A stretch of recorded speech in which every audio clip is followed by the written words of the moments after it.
What's good, Commanders fans? I'm just going to make a quick video here. I am a little under the weather today, so I just want to make a quick video because I wanted to talk about the rumor that the Jets potentially have had internal talks about trying to trade for Jacoby Brissett. And, of course, the cap space move. We haven't seen a cap space move made in a while, like tinkering with cap space or being kind of different with the cap space or being creative with the cap. We haven't seen that probably in the last year or two, honestly. Probably because of the money situation with Dan Snyder. Really, the last year or over the offseason, they didn't make too many moves of maneuvering the cap as far as converting money to signing bonuses, or kind of like what the Saints would do, where they would convert contracts to signing bonuses, different stuff like that. And they did that reportedly yesterday with Charles Leno's contract. So I'm gonna pull up Charles Leno's contract. I want to see how many years he has left on the contract. But per Ben Standing and per Nick Zavala, and for the Commanders as well, they did some work with his contract. His contract ends in, he's a free agent in 2025.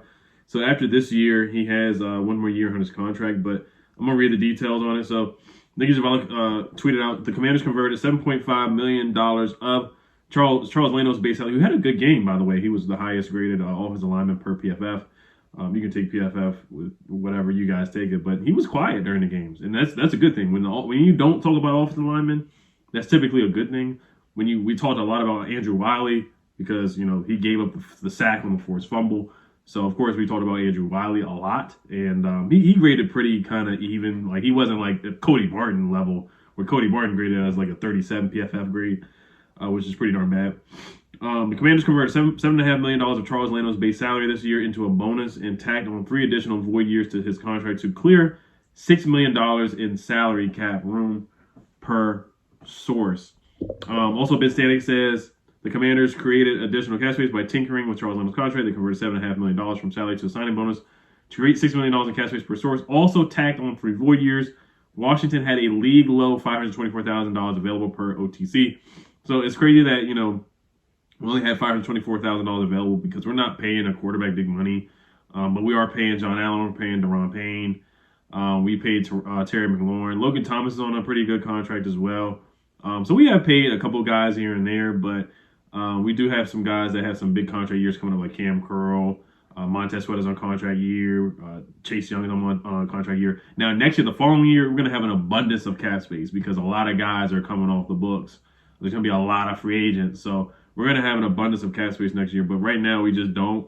But now we have a little bit of cap space. So does it mean that we're going to make a move? I don't necessarily know that. A lot of people are throwing out like Kareem Hunt. I highly doubt we go out and get him, even though Justina Anderson reported that we have preliminary talks with him because of Eric Bieniemy, the connection there.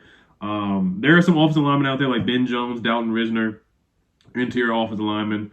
Anthony Barr is a linebacker that you could take a look at as well, but with Cody Barton not playing well, but I don't think they'll go after Anthony Barr. They do need more of a middle linebacker out there, more of a Mike guy. You could give Khalil Hudson more playing time and elevate Jabril Cox to the active roster if they don't like what they see from Cody Barton, but you got to give him some time. This is a new defense for him, but he is looking slow and he is getting stuck on blocks. But or a Cam Curl extension, that's a question a lot of people brought up as well. But his money, if they do an extension, it would not be tacked on until next season, so it really wouldn't affect this year. So we'll see if they do make a move. I personally don't think they will, but I think it's just a good money move to create cap space, and I'm happy to see that they finally have been a little creative with the cap space for sure. So happy to see that. All right, let's move on to the Jacoby Brissett rumor here. This is not an actual real report. This is from MFL or ML Football on Twitter. It says, breaking, the New York Jets have internally discussed trading for veteran Washington Commanders quarterback Jacoby Brissett. A front office source says New York lost their star quarterback, Aaron Rodgers, we already know that, for the season last night, and they have an interest in Brissett. So this does make sense because Jacoby Brissett is a good backup. He's a good backup. Is he a starter? No, but we saw what he did last year with the Browns, where he had a pretty good season. He has some of his best numbers, some of his best advanced stats.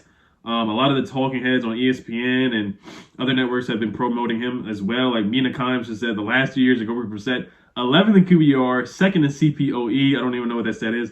7th in interception rate. Last year, Zach Wilson was 33rd in QBR, 34th in CPOE, and 31st in interception rate. So we all know Jacoby Brissett is a better quarterback than Zach Wilson. He would be an upgrade for them. Jordan Reed also says, who doesn't really like the Commanders like that, he says, I think the Jets will give Zach Wilson a couple of weeks to show improvement. If not, to me, the most realistic trade option should be Jacoby Brissett. Not a ceiling raiser, but he's someone that at least gives you a chance to keep the ship afloat, and that's what he is. He kept the Browns afloat a little bit. Didn't win a lot of games last year with the Browns. His record last year was 4-7. That's just typically what he is. With Miami, with the Dolphins, he was 2-3. The Colts, he was 7-8 when Andrew Luck retired. He had 18 touchdowns and 6 picks, which is pretty good. Was 4-11 as a starter in Indianapolis as well in 2017. 1-1 in New England. So everywhere he's gone, he's had a losing record. His career, he's 18-30. So Josh Dobbs for the Cardinals, who we just played and beat, he got traded for a 5th-round pick. Now, the Cardinals did tack him on a 7th-round pick, but if the Jets are saying they're going to give up a 3rd-round pick, I got to see if they even have a 3rd-round pick because they traded for Aaron Rodgers. I know they gave up a 2nd-round pick, but if they say we're going to give up a 3rd-round pick for Jacoby Brissett and a 7th-round pick, you got to pick up the phone and have that conversation. Now, I get it. You want to have insurance for Sam. The Cardinals were bounty hunting out there. They took Sam's head, and some guy took his leg and took Sam's head and slammed his head to the ground. Kaiser White clearly targeted Sam. So it's a long 17-game season. Every season, knock on wood, we've had to play multiple quarterbacks because of injuries or just bad play.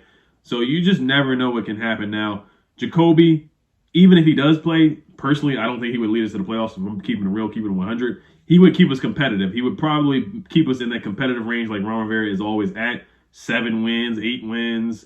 It would be like that kind of season if Jacoby Brissett came in. And he did not look good in the preseason, but we know he's a veteran that knows defenses. You know, he's a guy that can move around the pocket a little bit, move the chains a little bit, and just keep the team afloat. Be a game manager, not turn the football over. And that's kind of what this defense needs. So I do think if he did play, he'd probably get us to around 6 to 7 wins, if that. But he didn't look good in the preseason. Jake Fromm did look better than him, but once again, his 2nd and 3rd string guys. And Jacoby didn't look good. But if they say a 3rd-round pick, I got to pick up the phone and consider that for sure. I really do. And just see what Sam has, man. I would give Sam a long leash. This is his year to really develop and see what you got in him. So I think Jacoby, I think it's something to look at for sure.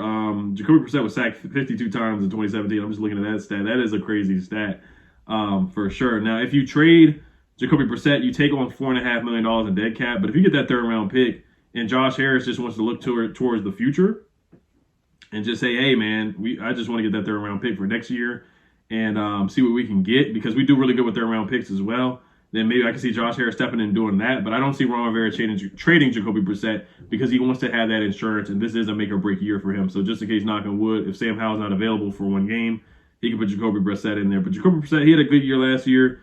82.6 PFF grade, 10 most valuable quarterback per dropbacks in 2022 per the points above replacement model as well. But honestly, I think if they offered a 3rd-round pick, I'm picking up the phone and having a conversation for sure. I really am, because I don't think Jacoby Brissett is the guy that will really take us to the playoffs anyway. Now, the only thing is, if Sam is out and you have to play Jake Fromm, then basically the season is over. Even though I like what I saw from Jake Fromm in the preseason, it's preseason against 2nd and 3rd string guys. So it's just something to think about, just a rumor. You guys let me know what you guys think. If you would trade Jacoby in a 7th-round pick for a 3rd-round pick, I don't think you're going to get a 2nd. I really don't think you're going to get a 3rd. I think at most you would get a 4th-round pick if I had to guess. But I think you should get more than what Josh Dobbs. And they're desperate, so you could use that leverage against them, because we know that the Jets are desperate, and they put a lot of eggs in this basket. They brought in Dalvin Cook.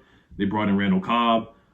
They brought in a lot of guys to play with Aaron Rodgers. Could you trade Jacoby for C.J. Mosley? I highly doubt that. Mekhi Becton, some people throw that out there as well. Their offensive tackle, their 1st-round pick. That's definitely unrealistic. That's a dream scenario right there as well. So I think most realistic is Jacoby in the 7th for a 3rd-round pick, or really just a 4th-round pick. So, but knowing Ron Rivera, he's not going to make this move. So, all right, you guys know. Let me know what you guys think. Hell to Commanders. Peace.